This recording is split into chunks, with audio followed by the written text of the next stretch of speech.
맹시 코인 재미없어.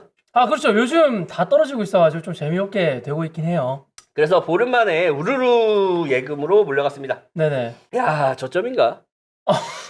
아, 다들 돈 잃었으니까 잃은 돈 빼고 은행으로 갔구나. 근데 나는 이런 생각이 들어요. 사실 재미없는 장이 있으면 재미있는 장도 있는데 이 재미없다라고 해서 다른 곳으로 이제 빤스런 고금리나 이런 예금 적금으로 몰리잖아요. 그럼 기회를 잃어버리는 게 아닐까라는 생각이 들어요. 네네. 사실 과거에도 말씀드렸지만 코로나 이전, 그러니까 코로나 이전부터 주식 투자라든지 코인 투자를 하셨던 분들은 대부분 수익인데 이 장이 좋다고 해서 들어왔던 사람들은 대부분 손실이란 말이에요. 맞아요. 그런 걸 보면서 사실 돈 버는 사람과 벌지 못하는 사람의 차이점이 여기서 나눠지지 않을까라는 생각이 조금 들어요. 장이 안 좋다고 시장을 떠나는 게 아니라 장이 안 좋아서 떠나는 것보다는 자금은 빼더라도 시장에 대해서 어느 정도 연구를 하고 꾸준하게 공부를 하는 사람들이 진짜 돈을 벌지 않을까라는 생각이 조금 들어요. 늘 하는 말이지만 좀 안타깝습니다. 그래서 그런지 코인판에 이런 글들도 이제 랭커글에 올라오는데 뭐 코인 이제 떠난다라는 내용들이 이제 랭커글도 올라오는데 그냥 없는 돈이라 치고 박아두고 간다라는 글들도 올라오고 있는데 네, 이제 슬슬 사람들이 떠나고 있는 거 보니까 오히려 긍정적이라는 생각도 들기도 하고요. 나는 진짜 이게 너무 안타까운 것 같아. 남들이 관심 없고 재미없을 때가 기회고 보통 주가가 이제 이렇게 올라가다가 이렇게 조정을 받잖아요.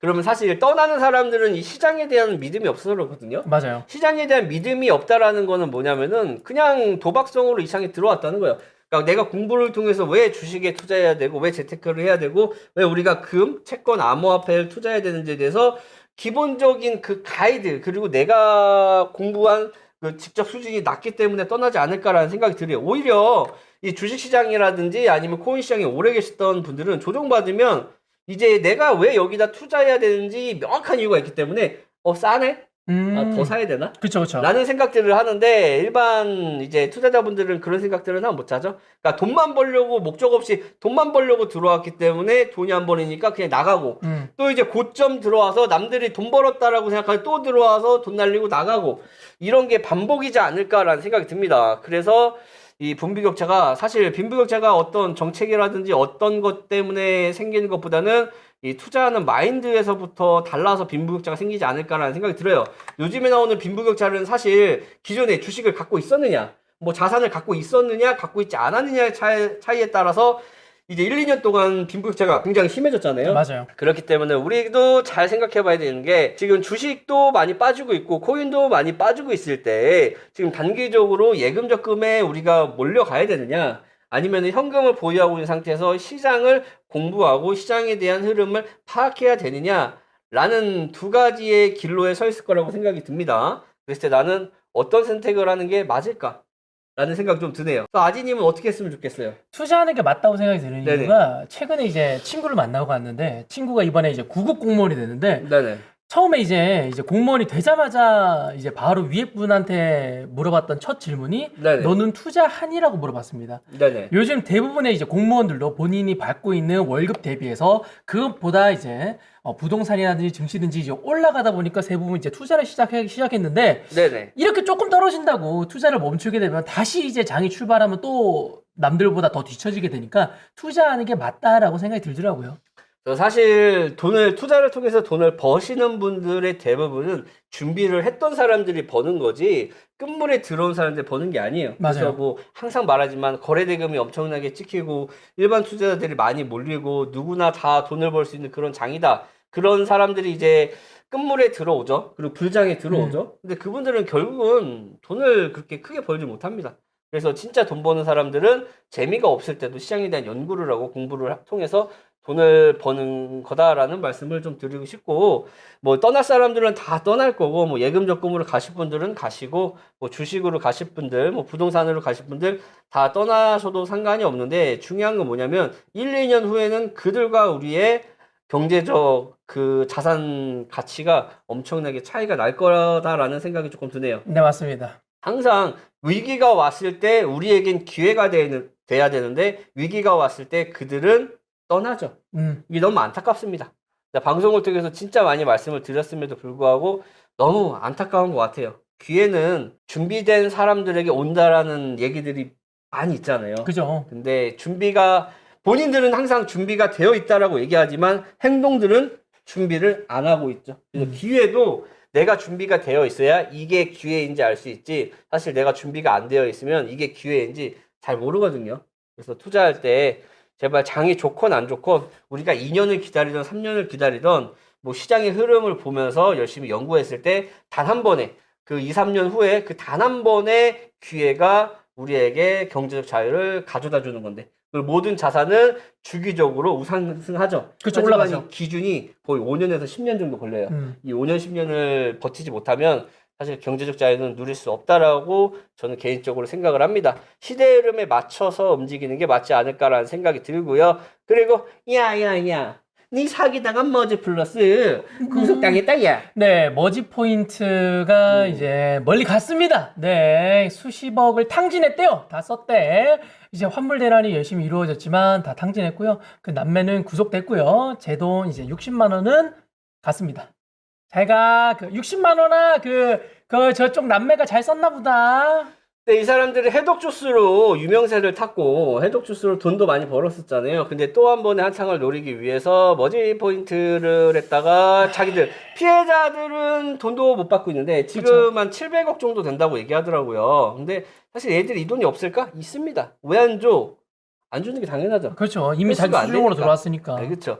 그래서 남매 구속이 되었습니다. 그래서 머지 포인트 피해자분들 사실 돌려받기는 쉽지 않겠지만 그 일부에서는 조금 환불을 해주는 모습들을 보이는데, 이거는 이제 법정에서 자기들이 노력하고 있다라는 걸 보여주기 위한 퍼포먼스가 아닌가 그렇죠. 라는 생각이 조금 드네요. 형을 감수하려고. 맞아요. 자, 그리고 간신히 내 집 마련했더니 이럴 줄은 몰랐다. 이제 영끌 쪽들의 눈물인데, 이제 주택담보금리가 5%를 돌파했습니다. 1인 가구당 이자 부담이 149만 원. 149만 올해 원? 가구당. 가구당 149만 원? 네네. 올해 가구당 이자 부담이 거의 150만 원인데, 가구당 소득 계산해보면 엄청나게 큰 돈이거든요. 엄청 늘어나네. 근데 이걸 봤을 때 내가 드는 생각이 뭐냐면은, 이렇게 진짜 이자 부담이 이렇게 높으면은 사실 좀 힘들지 않을까. 그리고 내가 직장 생활을 해서 버는 돈의 거의 뭐 얼마, 우리나라 평균으로 따지면은 거의 뭐 3분의 1 정도? 그러니까 버는 돈 3분의 1 정도가 이제 내 집 마련을 위해서 이자랑 원금으로 다 나가는 건데,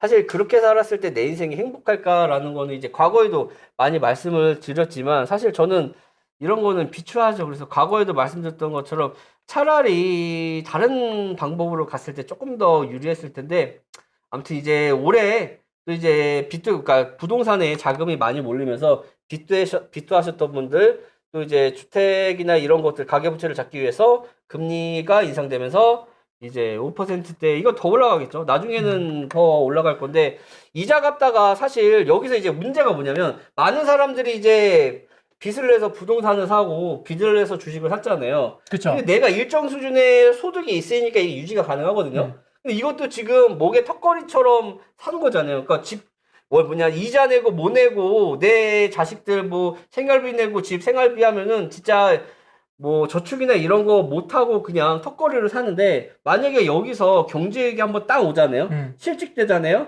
그럼 어떡합니까? 그럼 집 다 날아가는 거죠. 그쵸. 경매로 다 나오게 되는데, 그게 경매로 한두 개씩 나오다가 한 번에 빵 터지다 버릇하면은 사실 원금 찾기도 힘든 상황이 올 수도 있다라고 항상 말씀을 드렸는데, 그래서 저는 개인적으로 영혼까지 끌어서 이렇게 집을 사는 건 저는 개인적으로 비추하고, 차라리 월세를 살면서 이제 투자하는 게 훨씬 더 유리하다라고 말씀을 드리고 있습니다. 그래서 2030 평균 부채가 이제 1억 원에 육박합니다. 아, 저거 다 집이겠네요. 2030들이 이제 빚까지 투자해서, 사실 최근에 집을 많이 산 게 2030 세대들이 굉장히 많이 샀잖아요. 맞아요.